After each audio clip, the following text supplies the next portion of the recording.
힐링가족 여러분, 안녕하세요. 오늘은 7월 30일 토요일 오후 시간입니다. 오늘 연 3일째 미국 증시 계속 올랐죠? 어제도 많이 오르고 특히 3일 중에 첫날, 그날은 폭등하다시피 했죠? 4%대니까. 어제도 많이 오르고 오늘도 많이 올랐습니다. 다우가 0.97% 상승해서 32,845, 3만도 깨졌었는데 벌써 33,000을 향해 갑니다. 또 나스닥이 가장 많이 올랐습니다. 1.88%, 12,390입니다. 또 S&P 500에 대해서 미국의 전문가들 참 말들이 서로들 상반되죠. 4,130까지 올라갔어요. 1.42% 상승했습니다. 의외로 필라델피아 반도체는 조금 올랐어요. 0.77%, 2,967입니다. 애플, 아마존 꽤 많이 올랐어요. 오늘 애플과 아마존이 이 증시를 견인을 하다시피 했습니다. 미국 중앙은행이죠. 연방준비제도 며칠 전에 기준금리를 2달 연속 0.75% 올렸습니다. 인상한 이후에 그날부터 4일 연속 지금 상승세입니다.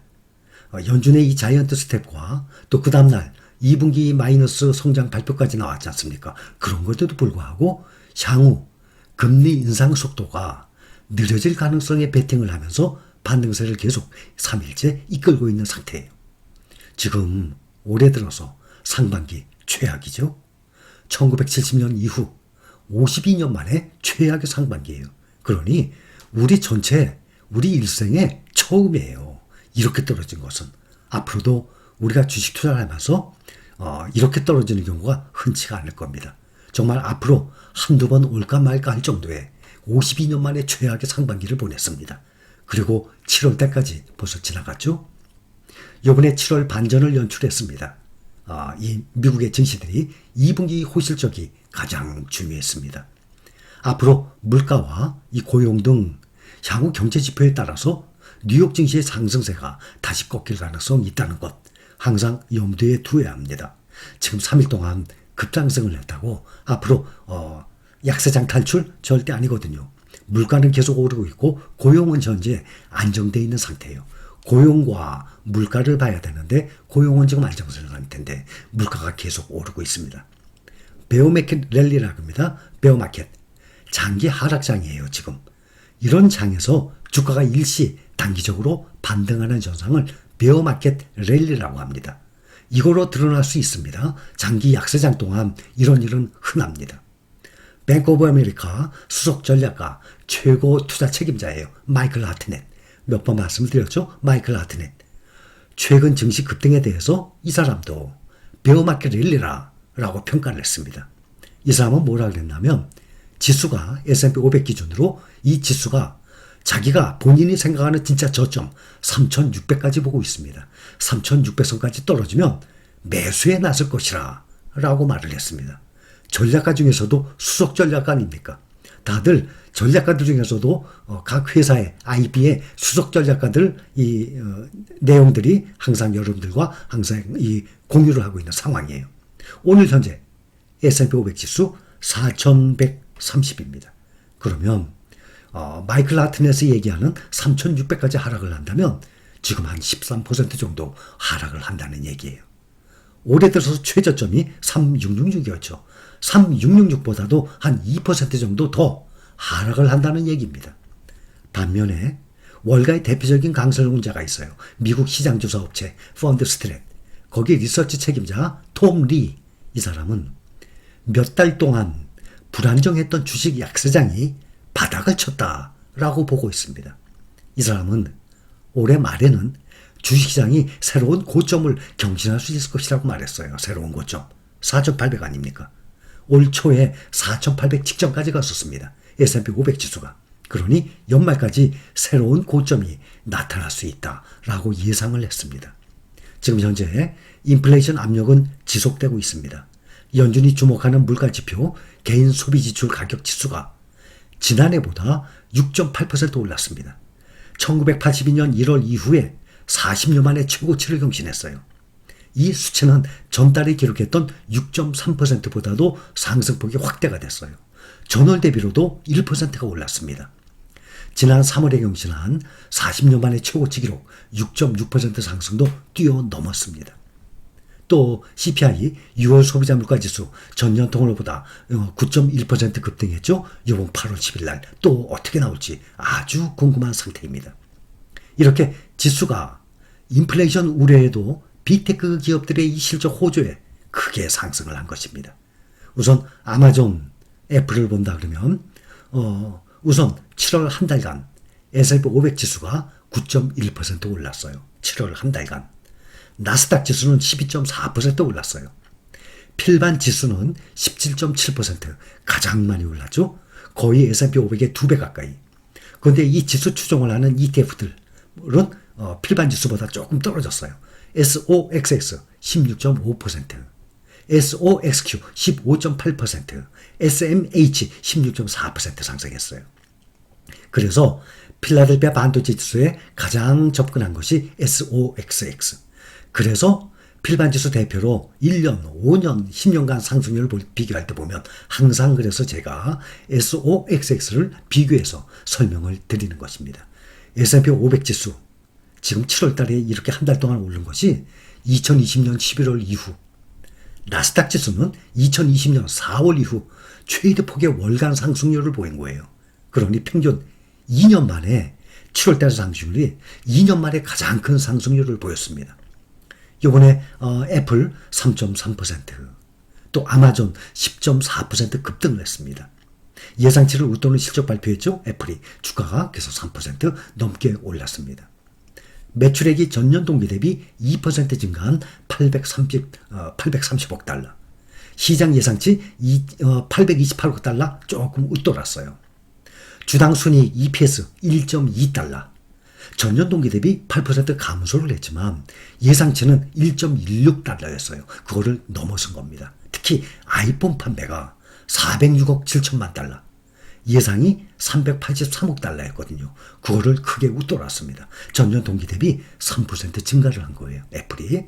또 아마존은 매출이 7% 증가했어요. 1212억 달러. 예상치가 1190억 달러였거든요. 그거보다 조금 올랐죠. 또 주당 순이익 EPS가 20센트 손실을 나타냈습니다. 아마존은 이번 매출이 1250억 달러, 앞으로 1300억 달러, 또 앞으로 13, 17% 증가를 할 거라고 전망을 하고 있습니다. 그래서 지금 주가가 10% 이상 이렇게 오른 것입니다. 자, 반도체 인텔 봅니다. 분기 실적이 예상치를 밑돌았어요. 많이. 또 향후에 경기 둔화로 매출이 앞으로 부진할 것이라고 실적 전망치를 낮췄어요. 이 소식에 인텔 주가가 8% 이상 추락을 했습니다. 또 인텔의 이 순이익이, 주당 순이익이 29센트, 시장 예상치는 70센트였어요. 그러니 크게 밑돌았죠.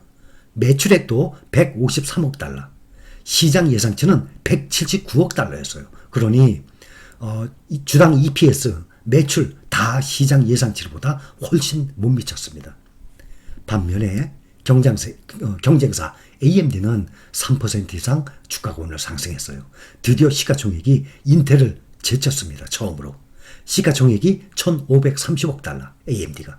인텔은 1480억 달러예요. AMD 실적 발표 8월 2일 다음 주 초에 발표합니다. 인텔과 달리 실적 그래프를 보면 AMD는 꾸준히 우상향하고 있죠. 정말 아주 표면적인 우상향이에요. 이걸 볼 수 있어요. 여기서 반도체 시가총액 순위 한번 봅시다. 필라델피아 반도체 투자하고 있죠. 1등 엔비디아예요. 현재 우리나라 이 원화로 계산하면 약 590조. 많이 떨어진 거예요. 지금. TSMC가 2등 570조. ASML 293조예요. 그런데 삼성전자가 오늘 현재 367조. 그러면 필라델피아 반도체 내에 삼성전자도 들어가 있다 그러면 시가총액으로 따지면 3위에 해당되죠. 엔비디아, TSMC, 삼성전자. 그 다음이 ASML이에요. 그런데 이렇게 개별 종목으로 엔비디아든 TSMC든 ASML, AMD 이렇게 개별 종목 투자하시는 분들도 계시죠. 앞으로 이것이 5년 후, 10년 후 1등, 2등이 어떻게 변할지 알 수가 없어요. 그래서 이 전체에 투자하는 필라델피아 반도체 전체에 투자하죠. 필반나.